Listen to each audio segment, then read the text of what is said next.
കുഞ്ഞുങ്ങൾ എന്തെങ്കിലുമൊക്കെ ആഗ്രഹങ്ങൾ പറഞ്ഞാൽ അത് നമ്മളെക്കൊണ്ട് ഒക്കുന്നതാണെങ്കിൽ അങ്ങ് സാധിച്ചു കൊടുത്തേക്കണം എന്നല്ലേ ഇപ്പോഴത്തെ ഒരു വായ്മൊഴി.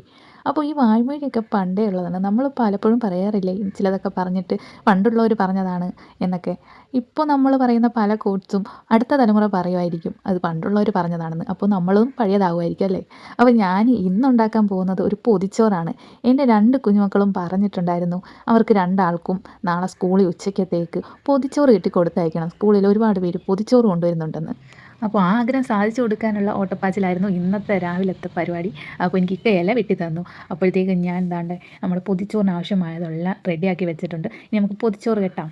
അപ്പോൾ നന്നായിട്ട് വാട്ടി വെളിച്ചെണ്ണയും ഉപ്പൊക്കെ പുരട്ടിയെടുത്ത വാഴയിലയിലേക്ക് നല്ല തൂവെള്ള ചോറും കുറച്ച് ചമ്മന്തിയും കുറച്ച് തോരനും ഒരു മുട്ട വറുത്തതും പിന്നെ കുറച്ച് ചിക്കൻ പൊരിച്ചതും വെച്ചു. ചിക്കൻ പൊരിച്ചതിൻ്റെ കൂടെ കുറച്ച് സവാള വെച്ചു. എൻ്റെ അഭിനൂട്ടന് ഈ ചിക്കൻ പൊരിച്ചതൊക്കെ കഴിക്കുമ്പോൾ സവാള കൂടെ കഴിക്കണമെന്ന് ഭയങ്കര ഇഷ്ടമാണ്. പിന്നെ അച്ചാറിൻ്റെ കുറവ് നികത്താനായിട്ട് 2 ലൗലോലിക്ക ഉപ്പിലിട്ടതും കൂടെ വെച്ചിട്ട് ഞാൻ പൊതി സെറ്റാക്കി എടുത്തു. ഇതാ ഇപ്പോൾ പൊതിയെല്ലാം സെറ്റായിരിക്കുകയാണ്. നമ്മുടെ 2 കുട്ടീസിനുള്ള പൊതി, പിന്നെ വലിയ പൊതി എനിക്കും ഇക്കായ്ക്കും, ഒരു പൊതി നമ്മുടെ ബാക്കിയും ഉള്ളതാണ്. പൊതിച്ചോറ് സെറ്റാക്കി കൊടുത്തുകൊണ്ട് രണ്ടാൾക്ക് സ്കൂളിൽ പോകാൻ ഇന്ന് നല്ല ഉത്സാഹമായിരുന്നു. മീനൊക്കെ വാങ്ങിയിട്ട് വന്ന് ഷംനാദിനെ അങ്ങ് ഏൽപ്പിച്ച് കൊടുത്ത് 2 പേരെയും സ്കൂളിലേക്ക് ആക്കിയൊക്കെ. ഷംനാൻ്റെ വീടിൻ്റെ തൊട്ടടുത്താണ് സ്കൂള്. അപ്പോൾ 2 പേരും ടാറ്റയൊക്കെ പറഞ്ഞ് പോവുകയാണ്. പിന്നാലെ ഇക്കായും പോയിട്ടുണ്ടായിരുന്നു ജോലിക്ക്. ഇനിയുള്ള കുറേ മണിക്കൂറത്തെ കാത്തിരിപ്പാണ് 2 പേരുടെയും പൊതിച്ചോറിൻ്റെ അഭിപ്രായം അറിയാൻ.